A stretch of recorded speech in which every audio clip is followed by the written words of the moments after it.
A $4 million nest egg, two advisors saying you can retire, and still, every year, another excuse to keep working. That was a situation a listener recently wrote in about.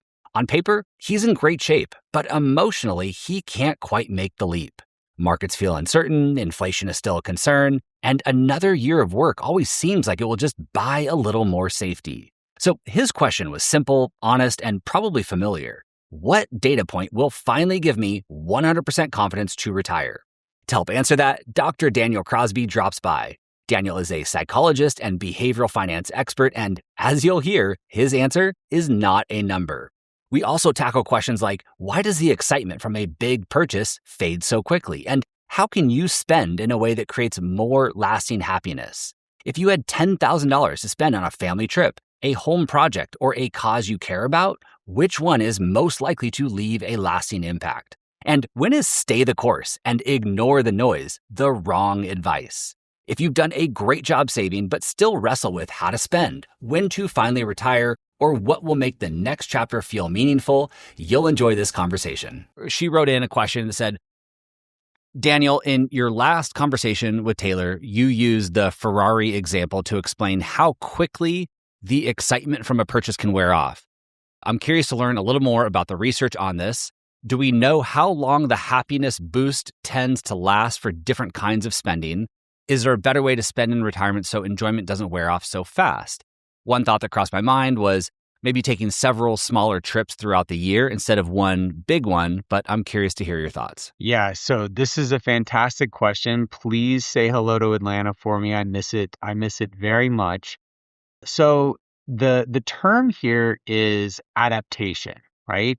And like many things in behavioral economics, behavioral finance, it's a real positive thing that sometimes gets misapplied and becomes a negative when it comes to money. What do I mean by this? Well, adaptation is something that is incredibly positive for the human family. We are capable of a lot more than we realize. Taylor and I were talking about this right before we got on the show. I just moved across the country. I'm living in my in-laws' basement for the next month while we wait for our house to clear up. And I'm doing great. And I think if you had asked me that, a couple months ago, like, hey, you're living in your in-laws' basement out of a single suitcase, how are you going to feel? I would have told you that I was going to feel really, really bad. But we're way more adaptable than we give ourselves credit for. And this allows us to roll with punches. It allows us to overcome tragedy, be resilient in the face of loss. There's all kinds of positive things that come out of this. The negative thing that comes out of it is we're also highly adaptable to really good things or really luxurious things. You buy that Ferrari, and there is a boost, to answer your initial question, of usually weeks to months. Depending sort of on individual differences, weeks to months, there is this happiness boost, but then after a couple months, it fades away, right? So what is then the antidote to this? Well, I think she made one really good suggestion. The way to think about this is how can we position our saving, spending, and investing in ways that overcome this tendency to habituate or adapt. Mm-hmm. One thing to think about is anticipation. If you think about something like a vacation, one of the things that we do in our family, if we're going to take a vacation, big or small, part of the reason that a vacation or an experience pays such high happiness dividends is there's a preparation period, right? Where you're planning it, you're talking about, well, what are we going to do when we go to LA? Like, where are we going to stay? What are we going to eat? Who will we see? So there's the anticipatory happiness. There's the happiness in the moment, which is its own sort of blessing. And then there's the re-experiencing of that every time you tell it around the dinner table. Oh, do you remember what Taylor said when we were at that dinner in LA? So there's really sort of a pre, a post, and a during level of happiness that anticipation really just heightens that. So yeah, the other reason that experiences and travel in particular tends to pay high dividends is it's resistant to this adaptation. If I take my kids to Korea, which is something we're thinking about doing over Thanksgiving, if I take my family to Korea um, over Thanksgiving, I'm going to see things I've never seen. I'm going to hear a language I'm unfamiliar with. I'm going to eat food that I'm unfamiliar with. All of this resists adaptation. It's newness, newness, newness, newness, newness versus that Ferrari, which, is new day one. It's a little bit less new day two. And on day 200, it's just like my grocery getter. I mean, it's just sort of Yeah. the way I get around. So anything you can do to build anticipation or to invoke that newness is going to really help. And that's why I think things like experiences and travel are so powerful. Your comment about newness reminded me, well, two things came to mind as you're answering that. One, regarding newness and your potential trip to Korea. My grandmother used to always tell me, she would say, don't go to the same place twice. And I never understood it because you go to this awesome place in Hawaii and that was amazing. Like, let's do that again. Daniel, I know you love San Diego. You take your family here every summer. You're like, let's go do that again. But I can understand the benefit of going somewhere different and new, experiencing that for the first time. So it maybe reminded me of her and what she used to always tell me. And I do think about it. We make conscious decisions when we travel and try to do something new and different and get uncomfortable and, go somewhere a little unfamiliar. The second thing it reminded me of, and I'm curious your thoughts on this, is my middle son struggles a little bit. His highs are high and his lows are low.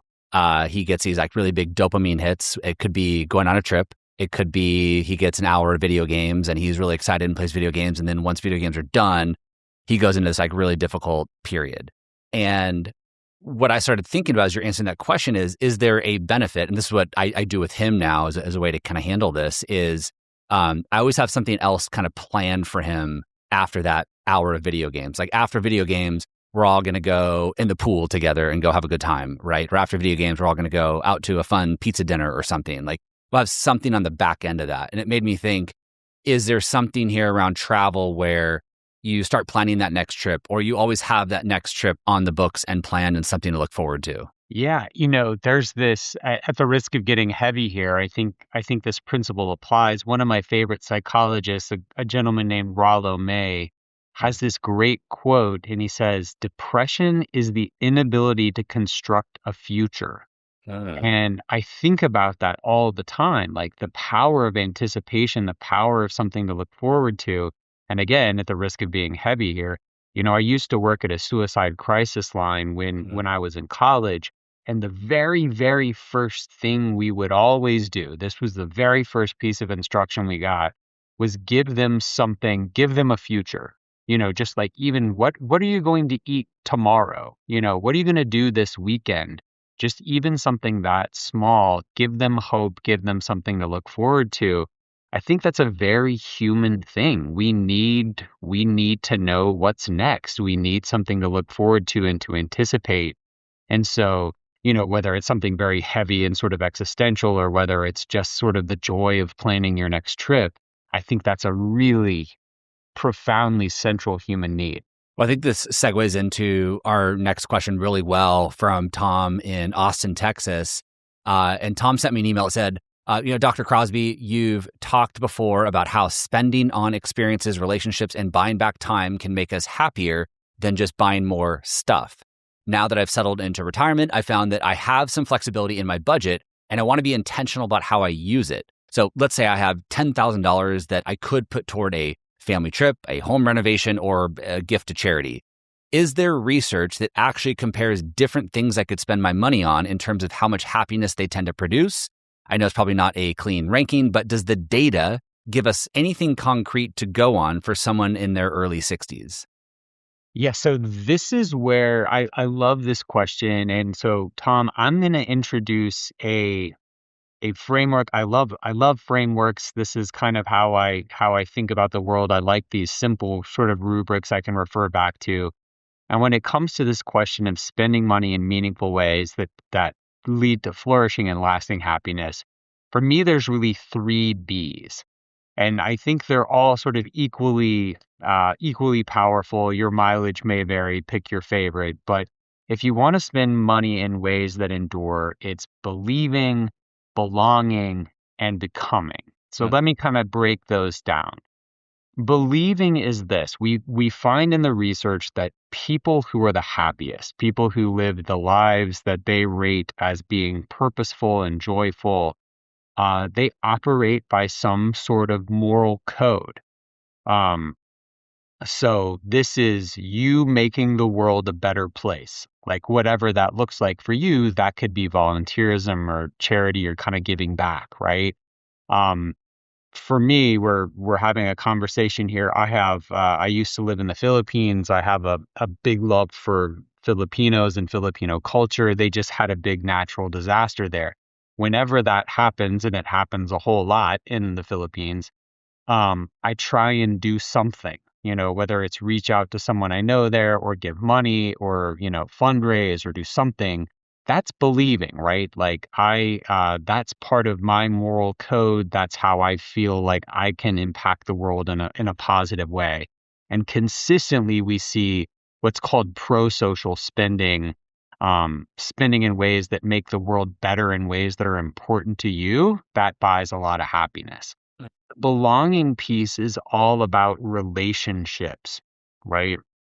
Anything that you can do to deepen a relationship, that's money well spent. If that's taking your grandkid to a movie and to ice cream, that's money well spent. If that's bringing the family to a beach vacation, that's money well spent. Um, if that's buying a plane ticket so someone can come see you, all of that is going to really buy a lot of happiness in that belonging bucket. And then the third one, I think, is the one that we think of the least, perhaps, when we think about spending money in ways that lead to flourishing. This is becoming. Becoming is the people who are the happiest and live the lives that are the most meaningful. They have a sense of who they could become, and they put themselves on a path to become better. This is about self improvement, about growth. So that becoming could be getting a massage, so you can relax a little bit and and have some well-earned R&R. That becoming could be going back and taking adult education courses. That could be taking piano lessons or going to therapy or a million things that make you more of the type of person that you want to be. So make the world a better place. That's believing. Um, be good to the people you love. That's belonging. And become better yourself. That's becoming. I think those are the three ways that you could reliably, Tom, spend that $10,000 in a way that'll improve your life meaningfully and that you'll look back on fondly. I love that. What a cool framework. I'm curious when it comes to making the world a better place, i.e., gifting to charity. Maybe we touched on this last time you were on the show, but I'm curious if there's a difference in happiness levels when you're giving money to something. Let's use the Philippines as an example here, since you brought it up. Giving money to an organization to support this disaster in the Philippines versus, maybe this is a little unrealistic, but going to the Philippines and using your skill set or your time or your hands, however, to help them, improve the situation. Maybe that's unrealistic, but maybe it's, I don't know, spending instead of giving them $10,000, using that $10,000 to, I don't know, produce some videos on YouTube to get more exposure to this disaster in the Philippines, to get more people on board to support them even more. Like, is there a difference in happiness levels when you're actually getting involved in something, getting your hands dirty a little bit, putting in that personal effort versus just writing a check? Yeah, so I think there's two considerations here, and I believe that they're equally important. And I love this question because I think there's sort of we'll call it the utilitarian perspective, right? So from a utilitarian perspective, I went to the Philippines last year. It cost me about $10,000 in airfare for myself and my son, right? The average Filipino laborer makes $8 a day, right? The $10,000 I sent sending myself and my son to the Philippines could buy a whole lot of food for a whole lot of folks, right? Yeah. I mean, like just from a utilitarian perspective, like, look, there's a lot of good that could be done with that money that far exceeds the good that I can do with my two little hands when I show up in Manila, right? So I think there's a utilitarian reality that we have to think about. But then I think there's also sort of this personal, social, spiritual, existential reality that is meaningful, right? You want to feel good. And we know from the research that the people who are the happiest with their philanthropic giving are doing one of two things. One, they're either giving financially until it hurts a little bit, like you've got to kind of think you're writing out the check and you go, you know, like is is this seems like a lot, Hmm. or they're working with their hands. So I do think there's value in me going to the Philippines and doing labor, even though there's, from a purely utilitarian perspective, there's more that could be done with that. The answer for me is I try and balance those things, right? Because, my wife and I, when we've talked about giving from a purely utilitarian perspective, all anyone should ever do with their money is buy clean drinking wells and mosquito nets. Like if you're just trying to maximize, lives saved, it's like dig wells, buy mosquito nets. That's the best you can do. But, contributing to the arts in my local community, volunteerism, me flying somewhere to help out, all of those things enrich my life and make it enjoyable for me to give that increases the likelihood that I'll continue to give in the future. Hmm. I think those are both important considerations. So I think you have to kind of balance the letter of the law and the spirit of the law in a way that is acceptable to you, because I think they're both important.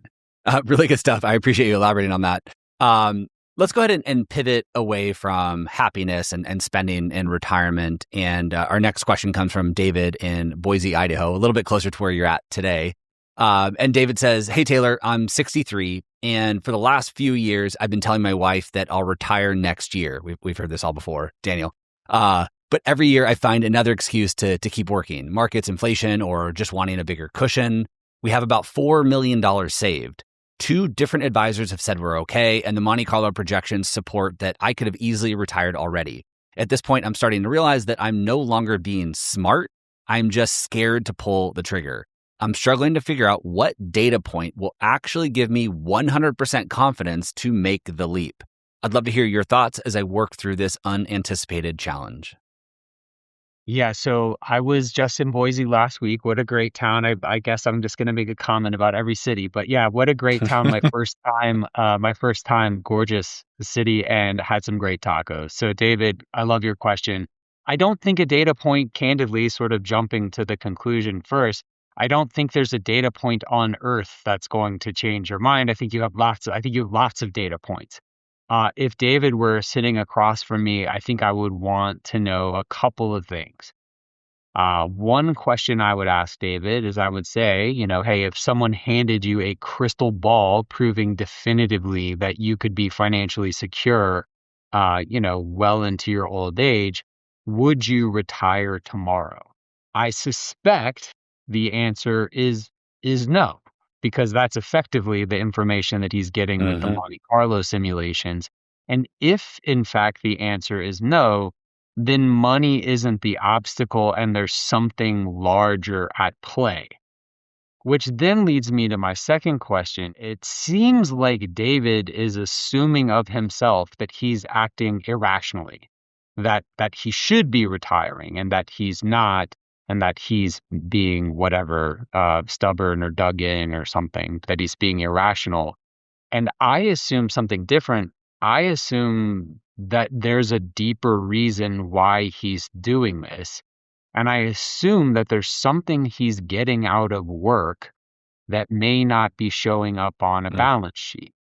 And that's consistent with a lot of the research. I mean, I wrote about in The Soul of Wealth some research that showed that recently retired folks are some of the some of the saddest folks on the planet, and it's because work brings so much into our lives that is non-financial.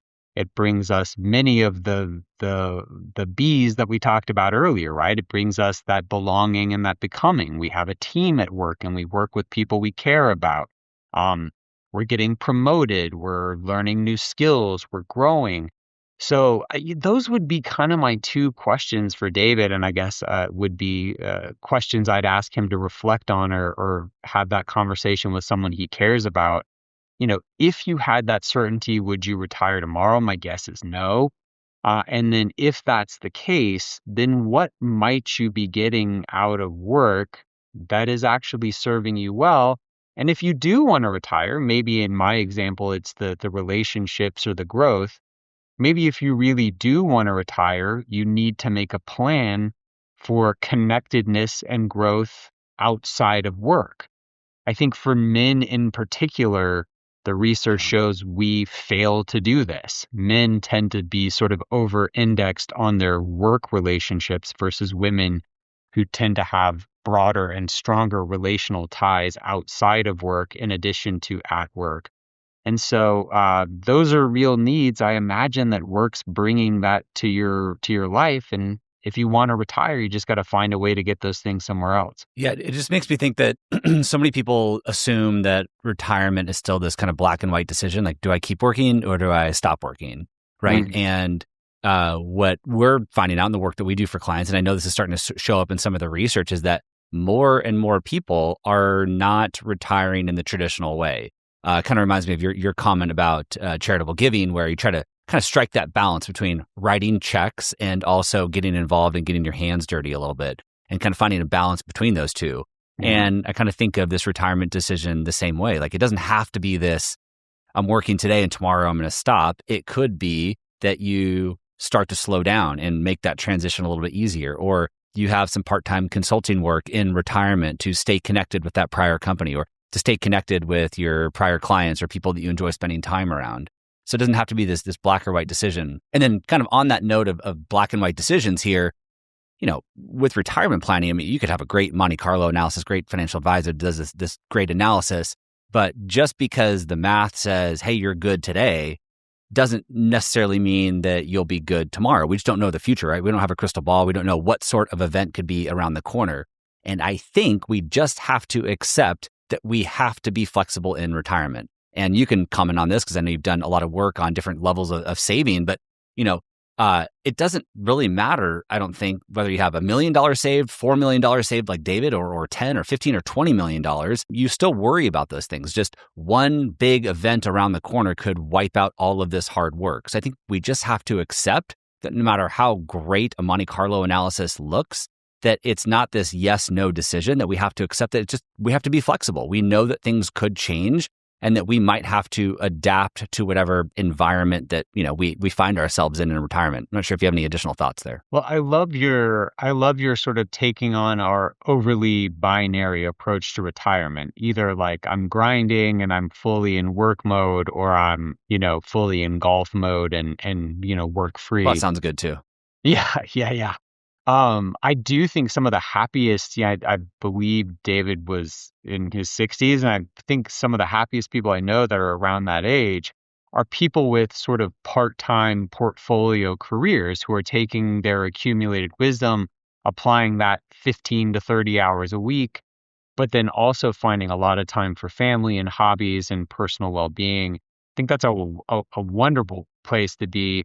And it allows you to put off the years when you start drawing down that $4 million retirement nest egg, which, you know the math better than anyone on how powerful that is. Each year you can defer, beginning to take distributions from that 4 million helps a whole lot. So I think that sort of getting away from that binary on, off, yes, no view of retirement's really a powerful idea.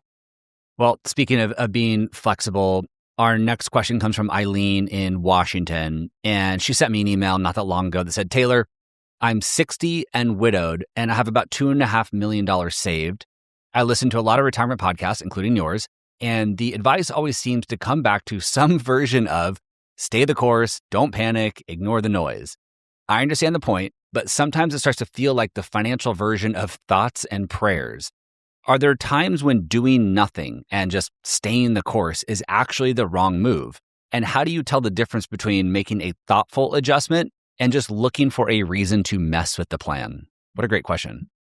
Okay, so the thoughts and prayers phrasing is so brilliantly pointed, Eileen, that I really, really love that phrasing because it does feel a little glib, right? It does feel a little trite for folks like myself and for folks like Taylor to say, hey, hang in there, look, take the long view when we know that it's psychologically Right. difficult. It's like easy for us to say. So here's what I would say about that as honestly as I can, right? For me, again, like here's sort of the signpost. The difference between wisdom and panic is, in my mind, whether your decision would still make sense without today's headlines, right? There are reasons to make a change to a plan, like major life events, unexpected occurrences, health changing, spending changes, tax law changes, new goals, new priorities in life. All of those might warrant a conversation with your advisor that would lead you to take a different tack with respect to how you're saving and spending and investing your wealth.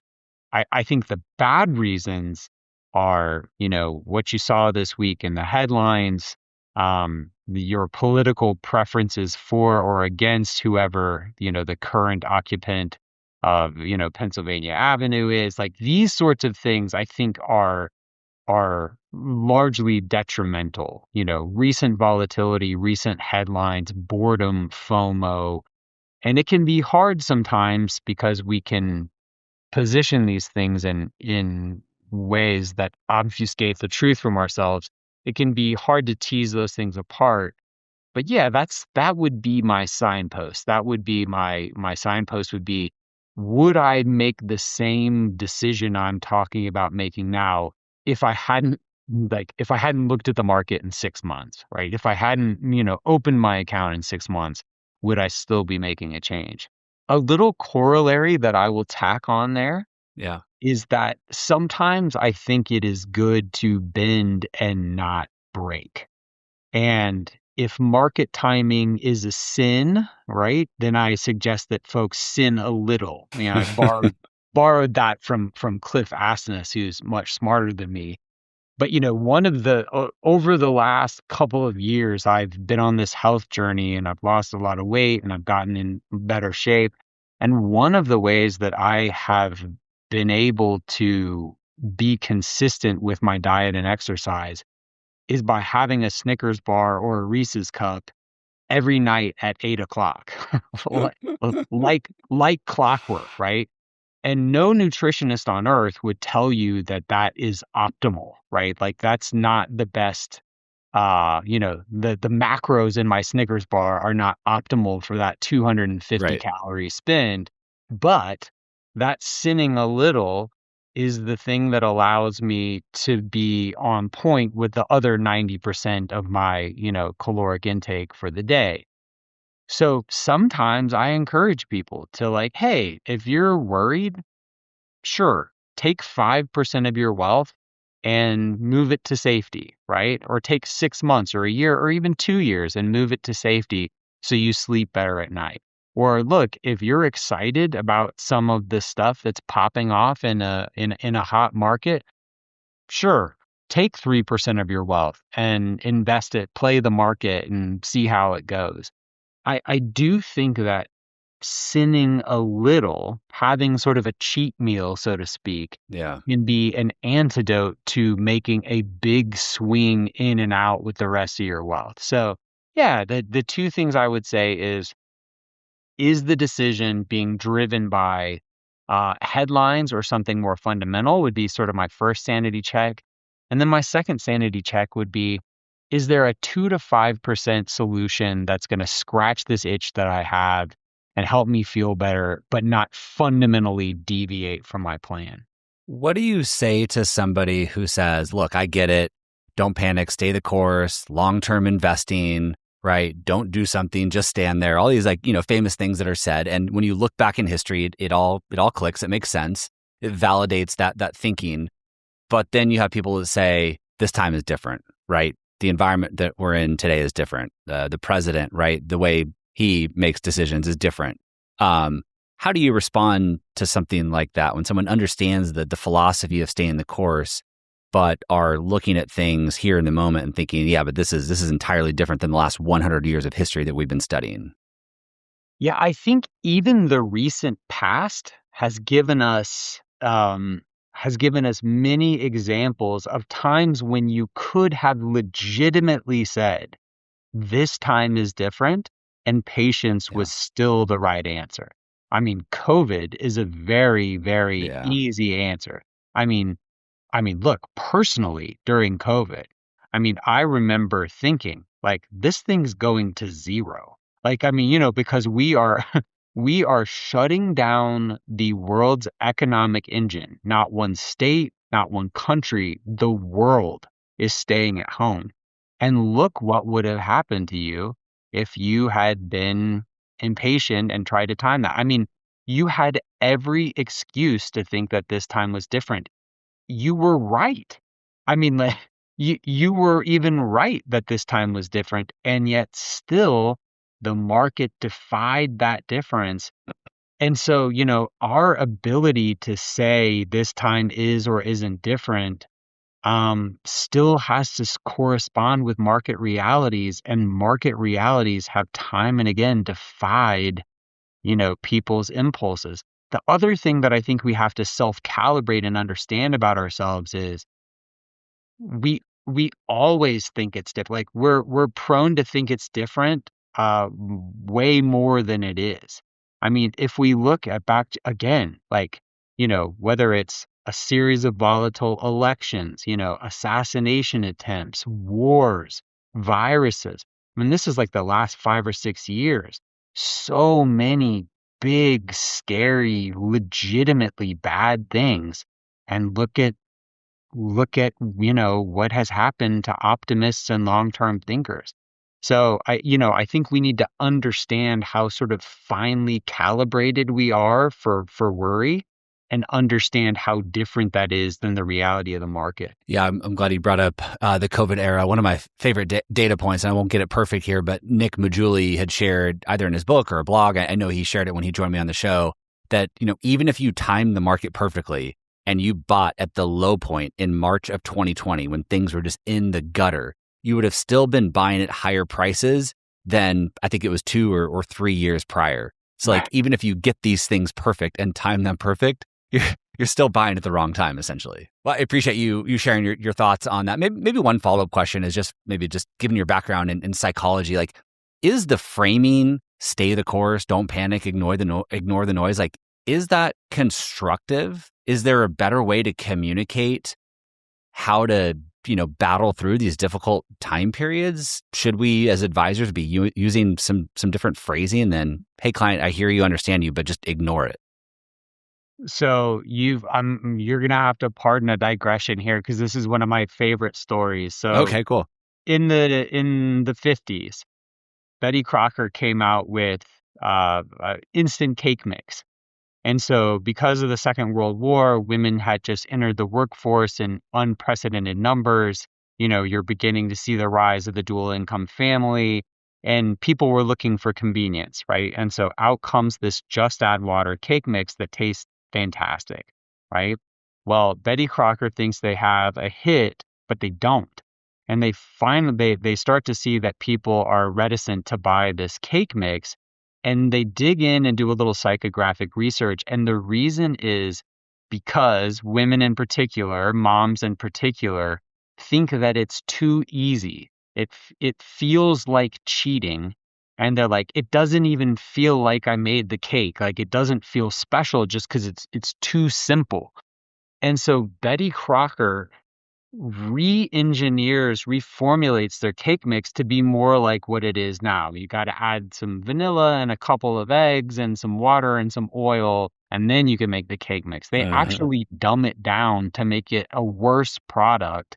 And then it was complicated enough that people were like, okay, now I made the cake. Like if I put the oil and the eggs and the water and the flavoring in, like, okay, now I can kind of claim it. And it's complicated enough that it works. I feel That's like funny. for a lot of people, that's at play in markets. And I feel like some of the reason why we have a lot of research into um, people who work with financial advisors do demonstrably better than people who don't, like in lots of predictable ways. They have higher returns, they're better at staying the course, they have higher levels of happiness, better marriages. Like it's just on and on and on. And look, the reality is for most folks, you could 60/40 Vanguard it and be okay. If you could stay the course, almost no one can. And I think one of the benefits of working with a financial advisor is that they complicate it just enough for it to feel hard enough for you to do what you ought to do, right? There's enough, there's the planning, there's a little more sophistication, there's a few more bells and whistles to the program that help. That's your eggs and oil and vanilla. And I think that's powerful. So kind of back to my, 2 to 5% solution, I think practically speaking, there's nothing wrong in a limited way in complicating your financial life, candidly, Mhm. perhaps a little unnecessarily, if it helps you stay the course. We'll answer one final question here. We have to answer Nathan's question. Nathan's in Cincinnati, Ohio. And I say we have to because he writes, Dr. Crosby, I was one of the lucky winners of your book, The Soul of Wealth, when Taylor gave away copies on the podcast. In the book, you shared that 50% of our happiness is genetic. About 10% comes from life circumstances, and the remaining 40% comes from our choices and behaviors. Many of us spend years trying to get everything right when it comes to retirement planning, but it sounds like those things may only move the needle so much. So, what actually moves the 40%? Are there specific habits or behaviors that have been studied and shown to improve happiness or well-being in retirement in a lasting way? I'm curious what the research actually says works, especially for people in their 60s or already in retirement. Yeah, so this is a great question, Nathan. Much better question than Skyline Chili, as it turns out. So Yes. a little National League Central rivalry never hurt anybody, Nathan. I'm a Cardinals fan. So when we talk about preparing for retirement, a lot of people treat it like a portfolio event. It's much bigger than that. It's a meaning event. And I don't know what Nathan meant by like preparing and getting it right. But for many people, preparation looks like financial preparation. Hmm. And we see that the people who are happiest in retirement um, have prepared along 5 dimensions. And I actually talk about them in chapter 1 of The Soul of Wealth, right? So the first is, and as I go through these, I want you to think about the degree to which money can or cannot influence, sort of these 5 domains. The first is fun and leisure, right? People who are happy in retirement have adequate time for golfing, going to the beach, eating an ice cream cone, doing fun stuff, right? We tend to prepare for that. When we think about retirement, that facet of it tends to loom very large in our mind. The second one is the social component, right? Again, as I said earlier, a lot of people, men in particular, arrive at retirement woefully unprepared for friendship and connection. The third one is actually deep work. This is the one that people miss more than anything. Humans are wired to work. Humans are wired for struggle. And most of us get all the struggle we need at our day jobs, right? Like all the struggle we need and more at our day jobs. But you need something in retirement that is deep, focused work that's going to cause you to lose track of time and be really immersive.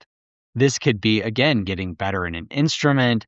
This could be volunteer work. This could be a part time job, but you need something.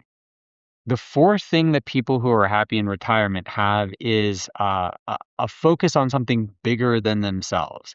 Could be community volunteerism, could be spirituality or religion, could be volunteerism or philanthropy. But getting outside of self is a key. I mean, every major philosophical and faith tradition would have this at the top of their list. this is huge. I mean, there's a reason that thousands of years of wisdom tell us to sort of get outside of ourselves and work on something bigger. And then the fifth one is that personal growth that we talked about before, right? It is not enough for you to solely work on your golf swing. You want to continue to be vibrant. You want to be learning and growing, right? So if you think about these, money helps most with the fun and leisure, and a lot of the other stuff we have to kind of go get ourselves. Like even the personal growth piece, like, yeah, it'll pay for your therapy or it'll pay for your adult education class, but you still got to go. You still got to go. You still got to read the books. So those are the 5 areas, right? Have a little fun, do a little work, surround yourself with people who love you, focus on something bigger than yourself, and continue to grow and thrive. Those are the 5 areas. I think a lot of people, including myself, when I first came across this in the book, get stuck on this 50% of happiness is genetic. I mean, it's just kind of it's kind of mind blowing when you see it for the first time and read that research. But it's also fascinating to me that 40% of our happiness is essentially in our control, right? Like 10% comes from what you say life circumstances, things just kind of happening to us that we maybe can't control. I don't know if you defined it that way or not, but it's the way it reads to me. But 40% is actually in our control. Like we have control over a lot more than we think. So I think it's easy to get stuck on that 50% or even that 10%, but it does seem like we have a lot of control over, our happiness in retirement, even our success in retirement. Yeah, it's funny. I think people are shocked twice, right? Because that first stat is kind of jarring when you hear that 50% of sort of your genetic set point, 50% of your set point for happiness is genetic. As our friend Tyrone says, choose better parents, right? Right. Yes. If you're having a hard time, choose better parents. Yeah, it's that simple. Yeah, so that's kind of the bad news. The good news is of the 50% of happiness that is, non-genetic and more volitional, we can control, 80% or better of that. And I would even say that, the 10% of life circumstances, this isn't always true.